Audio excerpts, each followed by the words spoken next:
Moi, j'ai le challenge de passer en après-midi après toute une journée de conférence, mais c'est correct. Challenge accepted, comme ils disent. Permettez-moi de me présenter, Jean-François Drouin, de chez KCC Psychologie positive organisationnelle. Je suis formateur et coach certifié chez KCC. Essentiellement, puis là, je suis en train de vérifier, ça fonctionne, génial. Souvent, c'est ce qu'on promet dans des formations virtuelles. C'est des problèmes techniques. Donc aujourd'hui, on a 10 minutes, ça ne devrait pas arriver. Alors, chez KCC, on est soit des coachs certifiés, soit des psychologues organisationnels.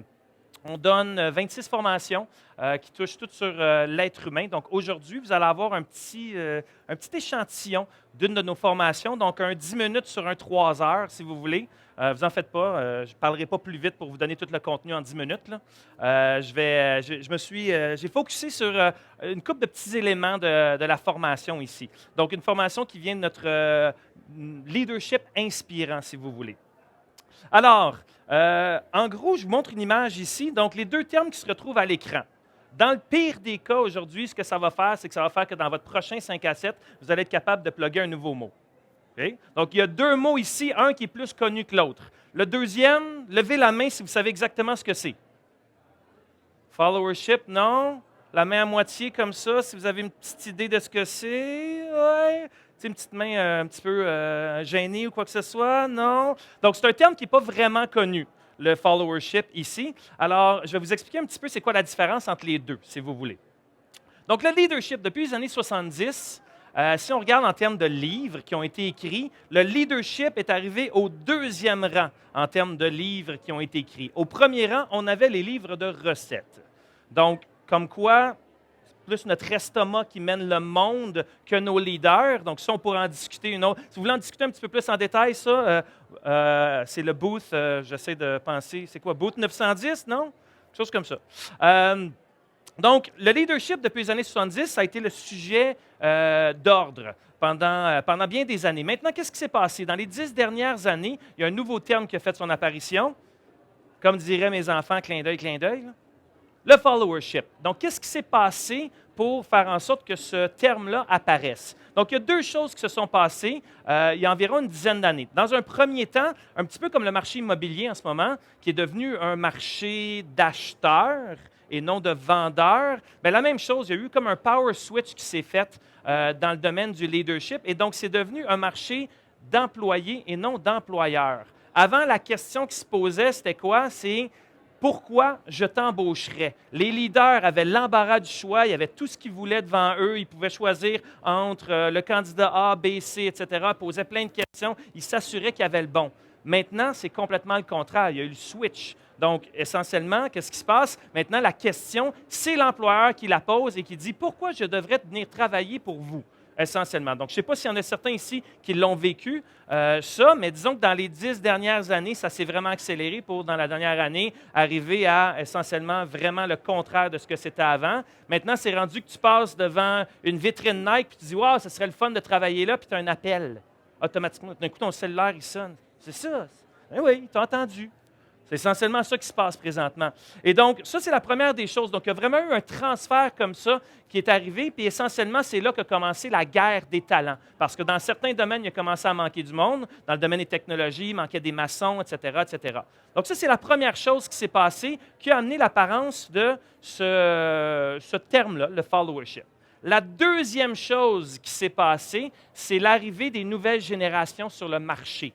Et donc, si on regarde, par exemple, les Z, les Y, donc si on regarde les jeunes Z en bas de 30 ans, les jeunes Y, pardon, en bas de 30 ans, la génération Z de 7 à 24 ans à peu près, eux autres, qu'est-ce qui s'est passé? C'est qu'à un moment donné, les autres se sont dit, non, je ne travaillerai pas pour un patron avec lequel je n'ai pas d'affinité. C'est aussi simple que ça. Les jeunes Y, ils ne veulent pas avoir l'impression de travailler pour un patron, ils veulent avoir l'impression de travailler avec un patron. Les Z, eux autres, ils veulent un patron qui va les développer, qui va les amener à aller plus loin, qui va les amener à devenir une meilleure personne, puis à se dire « Wow, je fais une différence ». Et donc, du jour au lendemain, ils peuvent partir s'ils se rendent compte que leur leader avec lequel ils font affaire, ce n'est pas la personne avec qui ils veulent continuer. Si on regarde ça un petit peu en termes de chiffres, les baby boomers, là, 56 et au-dessus, eux autres, ils restaient en moyenne dans une entreprise de 10 à 15 ans. Les X, 39 à 56, restaient en moyenne dans une entreprise de 7 à 10 ans. Les Y, 25 à 39, de 3 à 5 ans, et les Z, de 1 à 2 ans. Ça ne veut pas dire que vous n'êtes pas capable de les garder. Essentiellement, oui, vous pouvez les garder, mais pour ce faire, vous devez mousser votre followership. Parce que qu'est-ce qui va se passer en bout de ligne? Les leaders, eux autres, en fait, du jour au lendemain, ton employé peut se lever et dire « Non, that's it, fini. » J'en ai plein d'exemples à vous donner à ce sujet-là. « Non, that's it, je m'en vais. Je pars. » Le pire exemple que j'ai eu, c'est une personne qui est venue pour pas son entrevue, en fait, son intégration, et il est resté 2 heures, essentiellement. Donc, 1 heure avec un leader, il a switché avec un autre leader, puis il a fait « Nope, ça ne marche pas avec ce leader-là, je m'en vais. Ciao, bye. » Donc, le followership, c'est ça qui va assurer cette pérennité-là chez vos employés. On va faire un petit exercice pour l'illustrer, celui-là. Donc, je vais demander, en fait, il y en a plusieurs qui ont des choses sur leurs genoux, mais ceux qui sont capables, levez-vous, s'il vous plaît. Alors, au hasard, allez-y, pas tout le monde, s'il vous plaît. Là. Je vais demander à certaines personnes de se tourner de bord. Alors, allez, regardez vers l'arrière. Là. Regardez vers l'arrière. Certaines personnes. Les autres, il y en a une couple qui vont rester devant moi. OK. Donc là, moi, je peux continuer à parler, puis donner la conférence comme ça, on continue de même. Puis qu'est-ce qui va se passer? Ceux qui regardent vers l'arrière, là, c'est-tu le fun? C'est plate, hein? C'est un petit peu démobilisant, c'est désengageant. Disons qu'on ne trippe pas bien. Oh, il y a quelqu'un qui est en train de danser en arrière. Par contre, là, vous avez trouvé une autre personne à suivre en arrière ici. Tandis que moi, je suis en avant, puis vous ne me suivez plus trop. Puis si je vous laisse comme ça pendant longtemps, qu'est-ce qui va se passer? Bien, il y en a certains qui vont quitter. Un petit peu comme ce qui se passe en entreprise présentement. Donc, les gens deviennent démobilisés. Vous pouvez vous retourner en passant. Vous pouvez vous retourner. Donc, merci de vous être prêtés à ce jeu-là. Donc, essentiellement, c'est ça le followership. Qu'est-ce qui se passe? C'est graduellement, il y a des gens qui commencent à se désengager, à se démobiliser, commencent à être moins performants, commencent à moins embarquer dans les 5 à 7, puis les différentes activités qu'on a, etc. Puis éventuellement, qu'est-ce qu'ils font? Ils quittent la pièce. Donc, c'était vraiment une illustration, ce que vous venez de vivre en ce moment, de ce que ça peut être le leadership, ou en fait plutôt le followership. Et donc, ça me revient à moi, en bout de ligne, de développer certaines compétences ou certaines aptitudes, certaines façons de faire pour pouvoir faire en sorte que, au quotidien, je mousse mon leadership. Parce que, essentiellement, qu'est-ce qui se passe si on mousse notre leadership? C'est que le leader, lui, il va reconnaître à ce moment-là qu'il ne peut pas se rendre nulle part sans son équipe. Parce que si on revient à cette diapositive-ci, c'est la diapositive classique du leadership. Tu as le leader qui est en avant, tu as sa gang qui le suit en arrière. Mais s'il n'y a plus de gang en arrière, y a-t-il un leader? Il ne lead plus grand-chose, on s'entend. Donc, en bout de ligne, qu'est-ce qu'il va faire? Il y a vraiment ce power switch-là maintenant, c'est de dire chaque leader doit mousser son followership, doit s'assurer qu'à tous les jours, il se retourne de bord pour voir que ces gens le suivent au quotidien. Oh boy, j'ai pesé sur le mauvais bouton. C'est correct, je n'ai pas eu le black screen. Ah, je l'ai eu le black screen. Attends, on va réessayer. Ça a marché. C'est bon. Merci. Tout est sous contrôle. Ah non, tout n'est plus sous contrôle. Ça marche-tu? Ah, ça a marché, exactement. Donc, le leader, lui, il voit qu'il ne peut pas aller nulle part sans son équipe et l'individu, lui, se rend compte qu'il peut quitter quand il veut. Essentiellement, s'il quitte aujourd'hui, il va se trouver une job demain. En gros, c'est rendu comme ça maintenant. D'où l'importance de développer son followership ici. Et donc, le but du jeu en bout de ligne, c'est ça, c'est l'attraction et la rétention et le followership est à la base de ça. Donc, ce que je vais faire, on a un cours de 6 heures sur le sujet. Essentiellement, à l'intérieur de ce 6 heures-là, on vous donne un top 5 des compétences et des façons de faire qu'un leader peut adopter pour mousser son followership. J'en donne 3. Je ne serai pas trop baveux ici. Ça aurait pu être 1, je vous en donne 3 quand même ici. Donc, on va y aller avec les 3 que vous avez ici. Le plus important, c'est de bâtir les relations par la proximité, s'assurer qu'on est proche de nos gens, même en virtuel, et donc de créer ces rituels-là pour s'assurer qu'on se rapproche de nos gens. La deuxième des choses, c'est faire preuve de flexibilité et de soutien. Donc, dès que vous êtes capable de dire oui, en gros, ce que c'est comme l'argent, si vous voulez, de l'argent dans la banque, money in the bank, comme ils disent. À chaque fois que je démontre de la flexibilité envers toi, ce que ça va faire, c'est que toi, tu vas pouvoir me démontrer de la flexibilité par après. Un peu comme ceux qui sont déjà allés chez Costco, là.